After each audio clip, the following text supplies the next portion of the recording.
পৌঁছে দিচ্ছি আপনাদের কাছে এই মুহূর্তের 15টি ব্রেকিং নিউজ। শুরুতেই এক নজরে আজকের বিশেষ বিশেষ সংবাদের শিরোনামগুলি এক নজরে। তামার ওপরে 50% ঔষধের ওপর 200% শুল্ক আরোপ আমেরিকার, আশঙ্কার কালো ছায়া ভারতের আকাশে, চিন্তায় কেন্দ্রীয় সরকার। ট্রাম্পের রোষানল, মার্কিন ভিসা পেতে এবার দ্বিগুণের বেশি ব্যয় করতে হবে ভারতীয়দের। কানাডার ওপর 35% শুল্ক চাপালো আমেরিকা। শেখ হাসিনার তৈরি আরও একটি নিয়মে বিরাট বড় বদল, বাংলাদেশে আজ থেকে আর বলা যাবে না এই কথা, মানা হবে না হাসিনার নিয়ম। পাকিস্তানের বালুচিস্তানে 9 জন বাসযাত্রীকে খুন করল দুষ্কৃতীরা। অপারেশন সিন্দুর, ভারতের কোনো ক্ষতি হয়েছে এমন একটি ছবি দেখান, বিদেশি সংবাদ মাধ্যমগুলিকে চ্যালেঞ্জ অজিত দোভালের। অপরদিকে প্রধানমন্ত্রী নরেন্দ্র মোদীর মন জয় করতে এবার হাড়ি ভাঙ্গা বিখ্যাত বাংলাদেশের আম পাঠালেন মোহাম্মদ ইউনুস নয়াদিল্লিতে। ভাঙড়ে খুন শওকত ঘনিষ্ঠ তৃণমূল নেতা, 26-এ বড় নির্বাচন পশ্চিমবঙ্গে, তার আগেই খেলা শুরু। অপরদিকে সেপ্টেম্বরে রাজনীতি থেকে অবসর নিচ্ছেন প্রধানমন্ত্রী নরেন্দ্র মোদী, কে আসতে চলেছেন তার জায়গায়, RSS এর বার্তা নিয়ে জোর জল্পনা দেশ জুড়ে। অপরদিকে কোনো পেট্রোল পাম্প থেকে মিলবে না পেট্রোল ডিজেল, 1 নভেম্বর থেকে জারি হচ্ছে একেবারে নতুন নিয়ম। মাতৃভাষা বাংলা হলে বিদেশি খোঁজা সহজ হবে, বিতর্কিত মন্তব্য অসমের মুখ্যমন্ত্রী হেমন্ত বিশ্ব শর্মার। চরম সমস্যায় ভারতের বিভিন্ন বিজেপি শাসিত রাজ্যে বাঙালিরা, মাতৃভাষা বাংলায় কথা বললেই বাংলাদেশি তকমা। আয়ের 50% জনকল্যাণে খরচ না করলে পঞ্চায়েতগুলির সব অনুদান বন্ধ, সিদ্ধান্ত রাজ্য সরকারের। ওয়েদার রিপোর্টিও বিস্তারিত জানাবো, তবে তার আগে আপনাদের কাছে একটা রিকোয়েস্ট থাকবে। চ্যানেলটিতে নতুন এসে থাকলে অবশ্যই সাবস্ক্রাইব করবেন, মতামত জানাবেন, কমেন্ট বক্সে লাইক করবেন, শেয়ার করবেন, বেশি বেশি মানুষের কাছে যাতে সংবাদগুলি পৌঁছে যায়। তামার ওপরে 50%, ঔষধের ওপর 200% শুল্ক আরোপ আমেরিকার। আমেরিকার হুমকিতে প্রবল আশঙ্কা ভারত জুড়ে। অন্যান্য দেশের পণ্য আমদানিতে পাল্টা শুল্ক হার চালুর দিনক্ষণ 1 আগস্ট পর্যন্ত পিছিয়ে দিয়েছেন মার্কিন প্রেসিডেন্ট ডোনাল্ড ট্রাম্প। তবে বসে নেই তিনি, ট্যারিফ নিয়ে হুমকি দিয়েই চলেছেন। বুধবার তিনি জানিয়ে দিলেন ঔষধের আমদানিতে এবার 200% শুল্ক চাপাবে আমেরিকা, আর তামার ওপরে বসবে 50% শুল্ক। আগে থেকে ইস্পাত, অ্যালুমিনিয়াম, গাড়ির ওপর চড়া শুল্ক হারের কথা জানিয়েছিলেন ট্রাম্প। এবার সেই তালিকায় যুক্ত হলো ঔষধ এবং তামা। ট্রাম্পের এই হুঁশিয়ারিতে আশঙ্কার কালো ছায়া ভারতের এই দুটো ক্ষেত্রে। বুধবার কেন্দ্রীয় কয়লা এবং খনি মন্ত্রী জি কিষাণ রেড্ডি বলেন, ট্রাম্পের তামার ওপর আমদানি শুল্কের প্রভাব নিয়ে পর্যালোচনা শুরু হয়েছে ভারতের বিশেষজ্ঞরা জানাচ্ছেন, তামা এবং ঔষধ, এই দুটো শিল্পক্ষেত্রে ভারতীয় পণ্যের সবথেকে বড় ক্রেতা হচ্ছে আমেরিকা। ভারতের ঔষধ রপ্তানির 40%ই হয় মার্কিন মুলুকে, আর 15% ভারতীয় তামার ক্রেতা হচ্ছে আমেরিকা। চড়া শুল্ক হার বসলে মার্কিন মুলুকে বাজার হারাবে ভারত। অজ্ঞতা রপ্তানি স্বাভাবিক রাখতে নতুন কোনো বাজার ধরতে হবে দিল্লিকে, তাই বিশ্ব বাজারের প্রতিযোগিতা বাড়বে। উল্লেখ্য, আমেরিকায় ভারত থেকে প্রায় $30 কোটি মূল্যের তামা এবং তামাজাত পণ্য পাঠানো হয়। অন্যদিকে $2,400 কোটি ঔষধ রপ্তানির 40% ভারতের ক্রেতা হচ্ছে আমেরিকা। ফলে বিরাট বড় ধাক্কা খাবে ভারত, এমনটাই আশঙ্কা করা হচ্ছে। মার্কিন প্রেসিডেন্ট ডোনাল্ড ট্রাম্পের রোষানল, মার্কিন ভিসা পেতে এবার দ্বিগুণের বেশি ব্যয় করতে হবে ভারতীয়দের। নয়া আইনের মাধ্যমে মার্কিন ভিসায় এবার ইন্টিগ্রিটি ফি যুক্ত করল মার্কিন প্রশাসন, যার মাধ্যমে ভিসার আবেদন করলে ওই ফি বাবদ দিতে হবে বাড়তি $250, যা ভারতীয় মুদ্রায় প্রায় 21,000 টাকা। 2026 সাল থেকে কার্যকর হয়ে যাচ্ছে নয়া নীতি আমেরিকায়। বলার অপেক্ষা রাখে না, ওই নিয়মের জেরে আমেরিকা যেতে গেলে বিপাকে পড়বেন এবার ভারতীয়রা। বিদেশিদের আমেরিকায় আসা একেবারেই না পছন্দ মার্কিন প্রেসিডেন্ট ডোনাল্ড ট্রাম্পের। হোয়াইট হাউসের অধীশ্বর হওয়ার পর বিদেশি আটকাতে একের পর এক কড়া পদক্ষেপ নিয়েছেন ডোনাল্ড ট্রাম্প। সম্প্রতি মার্কিন পার্লামেন্টে পাশ হয়েছে বিগ বিউটিফুল বিল। ওই বিলের মাধ্যমে মার্কিন ভিসায় যুক্ত হচ্ছে অতিরিক্ত ইন্টিগ্রিটি ফি, যার জেরে আগে যেখানে মার্কিন ভিসা পেতে মাথাপিছু খরচ হতো মাত্র 16,000 টাকা, 2026 সাল থেকে সেটা গিয়ে দাঁড়াবে প্রায় 40,000 টাকায়। নয়া মার্কিন নীতি অনুযায়ী যারা সাময়িকভাবে আমেরিকায় যাচ্ছেন তাদের জন্য প্রযোজ্য হবে এই ইন্টিগ্রিটি ফি, অর্থাৎ পর্যটন, ব্যবসা, পড়াশোনা, কর্মসূত্রে যারা আমেরিকা আসবেন তাদের জন্য এই নিয়ম লাগু হচ্ছে। এবার কানাডার ওপরে 35% শুল্ক চাপালেন মার্কিন প্রেসিডেন্ট ডোনাল্ড ট্রাম্প। কানাডা এমন একটি রাষ্ট্র যার সঙ্গে বাণিজ্য চুক্তি করা অসম্ভব। বেশ কিছুদিন আগেই এমন কথা বলেছিলেন ডোনাল্ড ট্রাম্প। সঙ্গে তিনি হুঁশিয়ারিও দিয়েছেন কানাডার পণ্যের ওপর চড়া হারে শুল্ক চাপাবেন। অবশেষে সেটাই হলো। কানাডার পণ্যের ওপরে 35% শুল্ক চাপালেন মার্কিন প্রেসিডেন্ট। বৃহস্পতিবার ট্রাম্প ঘোষণা করেছেন সেই কথা। সঙ্গে এই বিষয়ে একটি চিঠিও কানাডার প্রধানমন্ত্রীকে পাঠিয়েছেন ট্রাম্প। তাতে বলা হয়েছে আগামী 1 আগস্ট থেকে 35% শুল্ক ধার্য করা হবে কানাডা থেকে আমদানি করা পণ্যের উপরে। এরপরে কানাডা পাল্টা চড়া শুল্ক মার্কিন পণ্যের উপর বসালে ফের পাল্টা দেবে ওয়াশিংটন। বাংলাদেশের প্রাক্তন প্রধানমন্ত্রী শেখ হাসিনার তৈরি আরও একটি নিয়মে বিরাট বড় বদল বাংলাদেশে আজ থেকে আর বলা যাবে না এই কথাটি, আর মানা হবে না হাসিনার এই নিয়মটি। বাংলাদেশ থেকে যেন অস্তিত্ব মিটিয়ে ফেলা হচ্ছে শেখ হাসিনার। বঙ্গবন্ধু শেখ মুজিবুর রহমানের অস্তিত্ব আগেই মুছে ফেলেছে ইউনূস সরকার। পাঠ্য বই থেকে মিউজিয়াম কার্যত মুছে সাফ করে দেওয়া হয়েছে। এবার হাসিনা আমলের আরও একটি নিয়মে বদল আনলো মোহাম্মদ ইউনূসের নেতৃত্বাধীন ইউনূস সরকার। বাংলাদেশে এবার থেকে মহিলা সরকারি আধিকারিক বা কর্মকর্তাদের স্যার বলে সম্বোধন করা যাবে না। এই নির্দেশ দিয়েছিলেন প্রাক্তন প্রধানমন্ত্রী শেখ হাসিনা। নারী পুরুষকে সমান অধিকার, সমান সম্মান দিতে ওই নিয়ম চালু করেছিলেন তিনি। তবে অন্তর্বর্তী সরকার সেই সিদ্ধান্ত এবার বাতিল করে দিল। বৃহস্পতিবার উপদেষ্টা পরিষদের বৈঠকে সিদ্ধান্ত নেওয়া হয়েছে বলে জানিয়েছেন মোহাম্মদ ইউনূসের প্রেস সচিব শফিকুল আলম। তিনি জানিয়েছেন শেখ হাসিনার জমানার প্রায় 16 বছরের কর্তৃত্ববাদী শাসনের সময় মহিলা আধিকারিকদেরকেও স্যার বলে সম্বোধন করতে হতো, যা অত্যন্ত বেমানান। তাই উপদেষ্টা পরিষদ এই স্যার সম্বোধন করার নিয়ম বাতিলের সিদ্ধান্ত নিল। পাকিস্তানের বালুচিস্তানে 9 জন বাস যাত্রীকে খুন করল দুষ্কৃতীরা। ফের অশান্ত পাকিস্তানের বালুচিস্তান প্রদেশ। দুষ্কৃতীদের হামলার জেরে চাপে প্রশাসন। শুক্রবার একদল দুষ্কৃতী হামলা চালিয়েছে একটি বাসে। বহু বাস যাত্রীকে অপহরণ, 9 জনকে খুন করেছে সশস্ত্র দুষ্কৃতীরা। বালুচিস্তানের দক্ষিণ পশ্চিম প্রদেশে ঘটেছে ঘটনাটি। পাকিস্তানের প্রশাসনের তরফে অনুমান করা হচ্ছে ওই হামলার পেছনে জড়িত থাকতে পারে বালুচ লিবারেশন ফ্রন্ট বা BLF। যদিও এই হামলার দায় স্বীকার এখনও পর্যন্ত করেনি কোনো গোষ্ঠী। বালুচিস্তান প্রদেশের এক আধিকারিক জানিয়েছেন, বৃহস্পতিবার সন্ধ্যার পর একাধিক বাস থেকে যাত্রীদের অপহরণ করে একদল বন্দুকধারী দুষ্কৃতী জঙ্গলের ভেতরে পাহাড়ি এলাকায় নিয়ে যায়। সেখানে অপহরণ করে রাখা হয় বাস যাত্রীদের। 9 জন যাত্রীকে গুলি করে খুনও করা হয়েছে। তাদের মৃতদেহ উদ্ধার করেছে পুলিশ। শুরু হয়েছে তদন্ত। পাকিস্তানের বিরুদ্ধে ভারতের অপারেশন সিন্দুর।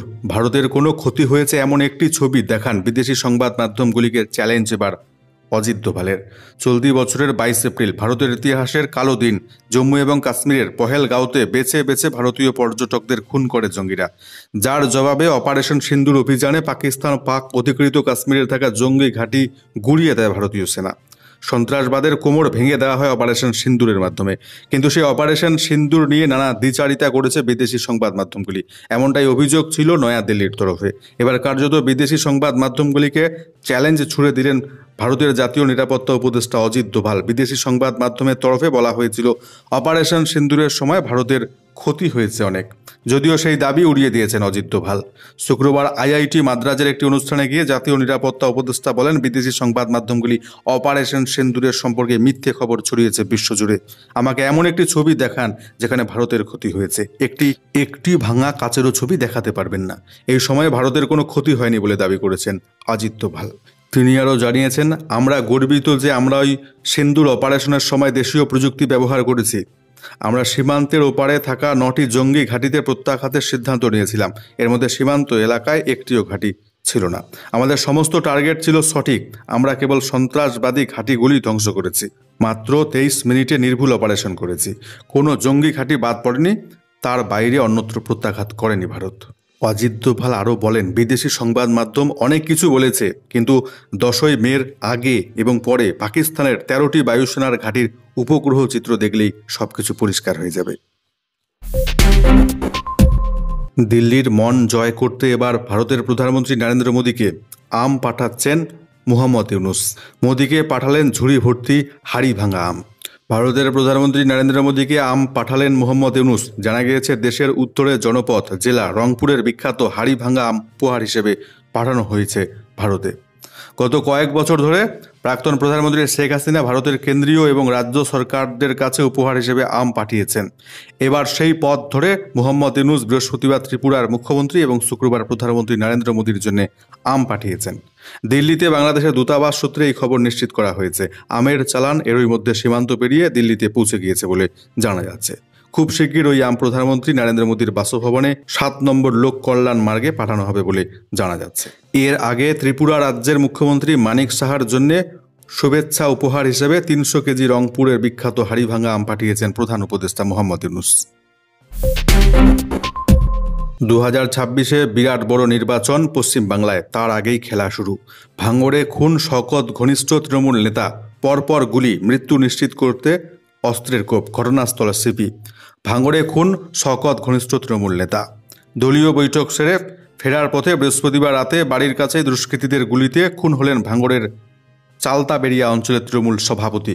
ঘটনাটি ঘটেছে ভাঙড় থানার চালতাবেড়িয়া এলাকায়। মৃত তৃণমূল নেতার নাম রাজ্জাক খা, বয়স 38। তিনি ভাঙড়ের চালতাবেড়িয়া অঞ্চলের তৃণমূল সভাপতি ছিলেন।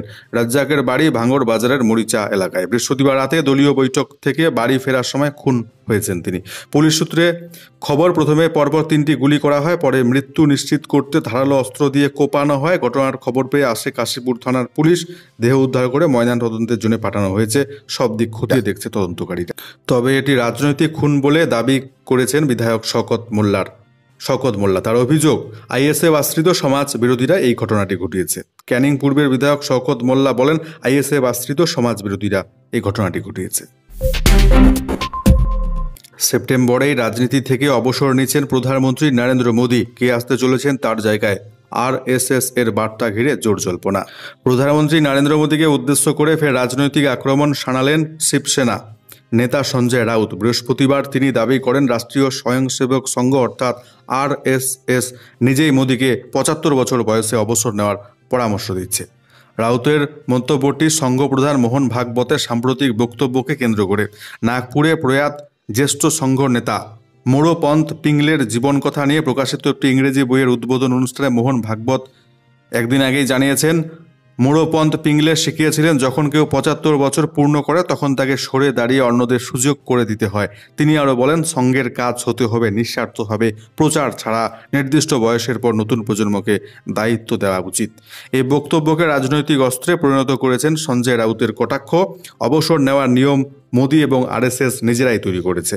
এখন আরএসএস বারবার মোদীকে বার্তা দিচ্ছে, আপনাকে অবসর নিতে হবে এবং দেশকে নিরাপদ হাতে তুলে দিতে হবে। প্রধানমন্ত্রী মোদীর বয়স চলতি বছরের 17 সেপ্টেম্বর 75 বছরে পড়বে। সেই প্রেক্ষিতে রাউতের প্রশ্ন, মোদী নিজেই 75 বছরের বেশি বয়স হওয়ায় লালকৃষ্ণ আদবানি, মুরলী মনোহর যোশী, যশবন্ত সিং প্রমুখ বর্ষীয়ান নেতাদের রাজনীতি থেকে অবসর নিতে বাধ্য করেছিলেন। এখন দেখা যাক তিনি নিজে সেই নিয়ম মানেন কিনা। কোনো পেট্রোল পাম্পে মিলবে না আর পেট্রোল ডিজেল। 1 নভেম্বর থেকে জারি হচ্ছে নতুন নিয়ম।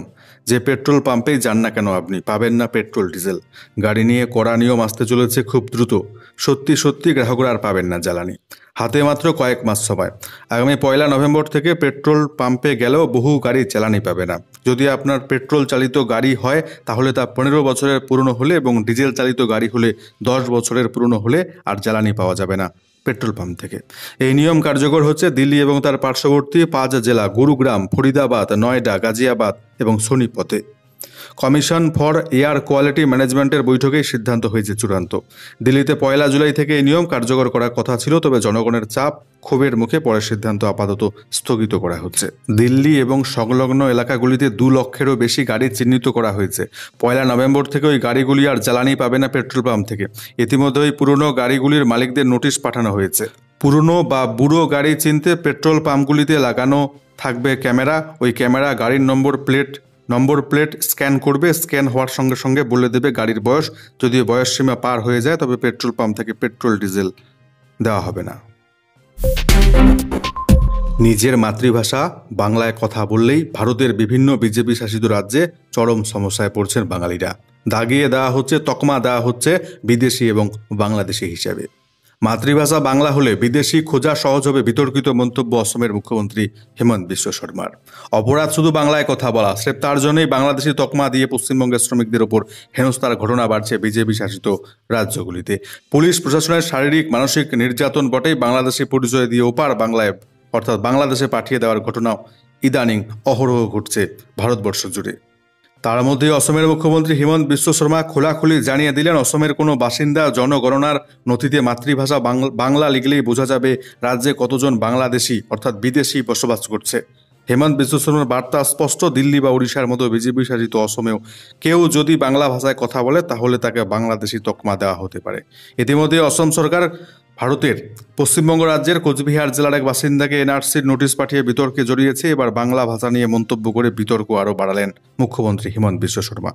সম্প্রতি all BTC minority students union নামে একটি সংগঠনের নেতা মঈনুদ্দিন আলী জানিয়েছিলেন, জনগণনার সময় রাজ্যের বাংলাভাষী মুসলিমরা নিজেদের মাতৃভাষা হিসেবে অসমিয়ার পরিবর্তে নথিতে বাংলা লিখবেন। তাতে একদিন অসমিয়ার কথা বলা মানুষ অসমের সংখ্যালঘু হয়ে যাবে। ধুবড়ীতে যেভাবে বহু মানুষকে উচ্ছেদ করা হয়েছে তার প্রতিবাদে এমন আহ্বান জানিয়েছিলেন মঈনুদ্দিন। তার প্রেক্ষিতে পাল্টা হুঁশিয়ারি এবার মুখ্যমন্ত্রী হেমন্তের। তার দাবি, ভাষাকে কখনোই ব্ল্যাকমেলের অস্ত্র হিসেবে ব্যবহার করতে দেওয়া হবে না। অসমের রাজ্য এবং সরকারি ভাষা হিসেবে অসমিয়া চিরস্থায়ী। তাই কেউ যদি জনগণনার সময় বাংলা ভাষার কথা লেখেন তাতে বিদেশি নাগরিকদের সংখ্যা নির্ধারণ করাই সহজ হবে। মুখ্যমন্ত্রী হেমন্তের দাবি, নদীর চর এলাকায় যারা বসবাস করে তারা সবসময় নিজেদের মাতৃভাষা বাংলা লিখে থাকে, তবে যে মুসলিমরা অসমের আদি বাসিন্দা তারা নিজেদের মাতৃভাষা অসমিয়াই লেখেন বলে জানিয়েছেন মুখ্যমন্ত্রী। কিছু মানুষ চায় অসমের মানুষ তাদের সামনে ঝুঁকুক, কিন্তু তাদের এবার সরিয়ে দেওয়ার সময় এসেছে। রাজ্যের পঞ্চায়েতগুলিকে আয়ের অন্তত 50% জনস্বার্থে ব্যবহার করতেই হবে, না হলে বন্ধ হয়ে যাবে সরকারি অনুদান এবং ইনসেন্টিভ। পঞ্চায়েতের ব্যালেন্স শিটকে এভাবেই নিয়মে বেঁধে দিল এবার নবান্ন। গ্রাম উন্নয়নের জন্য পঞ্চায়েতগুলিকে প্রতি বছর কোটি কোটি টাকা বরাদ্দ করে রাজ্য এবং কেন্দ্রীয় সরকার। বাংলার বাড়ি, কর্মশ্রীর মতো প্রকল্প ছাড়াও সাধারণ মানুষের জন্য উন্নত পরিকাঠামো গড়ে তুলতে রাজ্য এবং কেন্দ্রীয় অর্থ কমিশনের টাকা পায় পঞ্চায়েতগুলি। সেই সঙ্গে রয়েছে পঞ্চায়েতগুলির নিজস্ব আয়। ওই টাকা নিজ নিজ এলাকায় উন্নয়ন খাতে ব্যবহার করার কথা গ্রাম পঞ্চায়েতের। তবে এলাকা উন্নয়নের জন্য নিজস্ব আয়ের কত ভাগ ব্যবহার করতেই হবে তা নিয়ে এতদিন নির্দিষ্ট কোনো নিয়ম ছিল না। এবার সেটাই করল রাজ্য প্রশাসন। পঞ্চায়েতের নিজস্ব আয়ের অন্তত 50% এলাকা উন্নয়নের মাধ্যমে জনস্বার্থে ব্যবহার বাধ্যতামূলক করে দিল নবান্ন। না করলে জনসাধারণকে উন্নত পরিষেবা দেওয়ার নিরিখে পারফরমেন্স গ্র্যান্ট হিসেবে পঞ্চায়েতগুলিকে বিশেষ অর্থ বরাদ্দ করা হয়। সিদ্ধান্ত হয়েছে বন্ধ হয়ে যাবে সেই টাকা, পাশাপাশি আটকে দেওয়া হবে কেন্দ্রীয় এবং রাজ্য প্রকল্পের অনুদানও। আজ কেমন থাকবে বাংলার আকাশ, কোন কোন জেলায় বৃষ্টিপাতের সম্ভাবনা, লেটেস্ট ওয়েদার রিপোর্টটি জেনে নিচ্ছি এক নজরে। শুরুতেই নজর রাখছি উত্তরবঙ্গের জেলাগুলির দিকে। আজকে উত্তরবঙ্গের প্রত্যেকটি জেলাতে বিক্ষিপ্তভাবে হালকা মাঝারি বৃষ্টিপাত চলবে। আজকে উত্তরবঙ্গের কোনো জেলাতেই ভারী বৃষ্টিপাতের কোনো সম্ভাবনা, সতর্কবার্তা নেই। তবে পরবর্তী 24 ঘন্টা রবিবার নাগাদ উত্তরবঙ্গের দার্জিলিং, জলপাইগুড়ি, কালিম্পং, আলিপুরদুয়ার, কোচবিহার এই 5টি জেলাতে 7 থেকে 11 সেন্টিমিটারের মতো ভারী বৃষ্টিপাতের জন্য হলুদ সতর্কবার্তা জারি করেছে আবহাওয়া দপ্তর। সোমবার নাগাদ জলপাইগুড়ি, কালিম্পং, আলিপুরদুয়ার এবং কোচবিহার এই জেলাগুলিতে ভারী বৃষ্টিপাতের সম্ভাবনা। অন্যদিকে আজকে দক্ষিণবঙ্গের কোনো জেলাতেই ভারী বৃষ্টিপাতের কোনো সতর্কবার্তা নেই, তবে হালকা মাঝারি বৃষ্টিপাত বিক্ষিপ্তভাবে চলবে জেলাগুলিতে। পরবর্তী 24 ঘন্টাতেও কোনো ভারী বৃষ্টিপাতের সম্ভাবনা নেই। তবে সোমবার নাগাদ দক্ষিণবঙ্গের উত্তর এবং দক্ষিণ 24 পরগনা এই দুটো জেলাতে এবং পুরুলিয়া জেলায় কিছু কিছু স্থান জুড়ে বিক্ষিপ্তভাবে ভারী বৃষ্টিপাতের সম্ভাবনা রয়েছে।